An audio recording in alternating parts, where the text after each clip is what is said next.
ఒక రైతు ఉండేవాడు. అతను యాపిల్ తోటను పెంచడంలో చాలా నేర్పరి.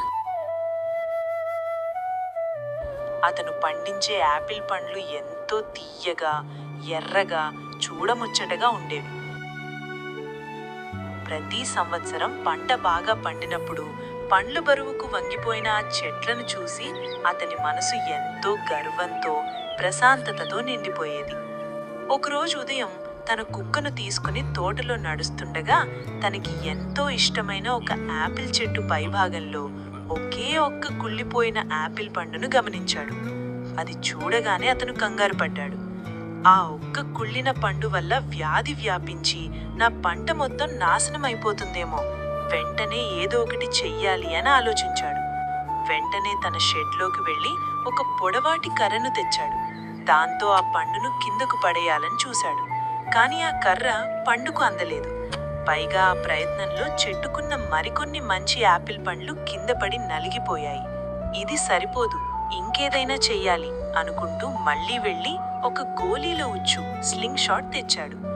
దూరం నుండి కొట్టి ఆ పండును పడేయాలని చూశాడు. కానీ అతని గురి తప్పి మరికొన్ని ఆరోగ్యకరమైన యాపిల్ పండ్లు మట్టిలో కలిసిపోయాయి.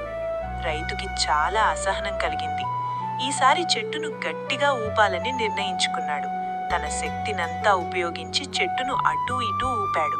కానీ ఆ కుళ్ళిన పండు మొండిగా అక్కడే ఉంది. కానీ చెట్టుకున్న ఎన్నో మంచి పండ్లు రాలిపోయి దెబ్బతిన్నాయి.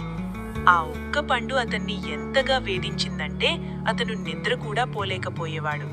ప్రతి ఉదయం లేవగానే అతని కళ్ళు ఆ కుళ్ళిన పండు మీదకే వెళ్లేవి. చివరికి విపరీతమైన కోపంతో ఒక ఎలక్ట్రిక్ రంపాన్ని తీసుకువచ్చాడు. దాన్ని పడేయలేకపోయాను, కొట్టలేకపోయాను, ఊపినా రాలేదు, కాబట్టిప్పుడు ఆ కొమ్మనే నరికేస్తాను అని అరిచాడు. కొమ్మను నరికేందుకు సిద్ధమైన అతను ఒక క్షణం ఆగి తన చెట్టు వైపు చూశాడు. అప్పుడతనికి అసలు విషయం అర్థమైంది. ఆ ఒక్క కుళ్ళిన పండును తీసేయాలనే పిచ్చిలో అతనప్పటికా చెట్టుకున్న దాదాపు అన్ని మంచి పండ్లను రాల్చేశాడు. ఆ ఒక్క పండు మీద పెంచుకున్న వ్యామోహం వల్ల తన చేతులతోనే తన పంటను నాశనం చేసుకున్నాడు.